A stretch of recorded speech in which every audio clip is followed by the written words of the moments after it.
روح الامین امینی هستم، شاعر، نویسنده، روزنامه‌نگار و فعال حقوق بشر از هرات افغانستان با تاریخی انباشته از شعر و هنر و امروز به عنوان یک پناهنده سیاسی از پاریس با شما صحبت می کنم. آیا شما تا به حال مرگ را از پنجره در خیابان تماشا کرده اید؟ من تماشا کردم.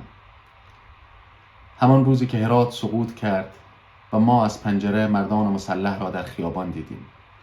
آیا تا به حال مردانی با کلاشینکوف دنبال شما گشتند؟ دنبال من گشتند.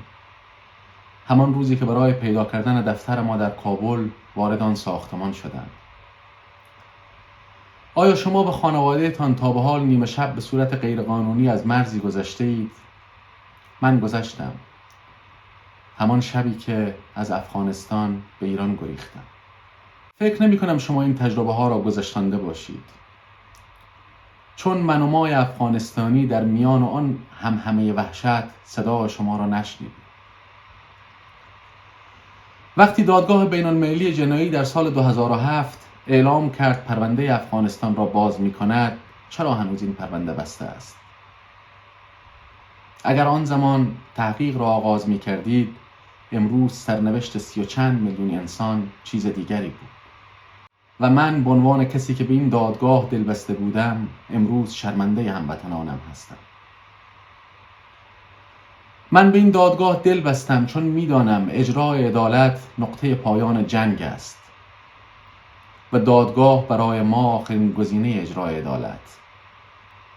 شما مکلفید توضیح بدهید چرا پرونده افغانستان با آن همه جنایت و دهشتی که گروه‌های تروریستی و دولت‌های جنگ افروز عامل آن بودند امروز روی میز شما نیست.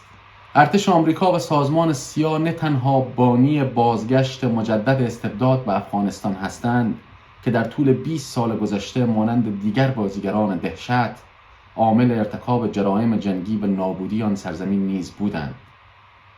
چرا از اجرای عدالت چشم پوشی کردید؟ آیا هراسی وجود دارد؟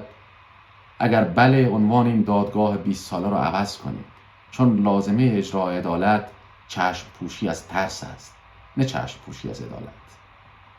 آقای کریم خان، احتمالاً شاعر بزرگ سرزمین من مولانای بلخی را میشناسید، همان که گفته است زین همراهان سست عناصر دلم گرفت. امیدوارم شما در آن شمار نباشید.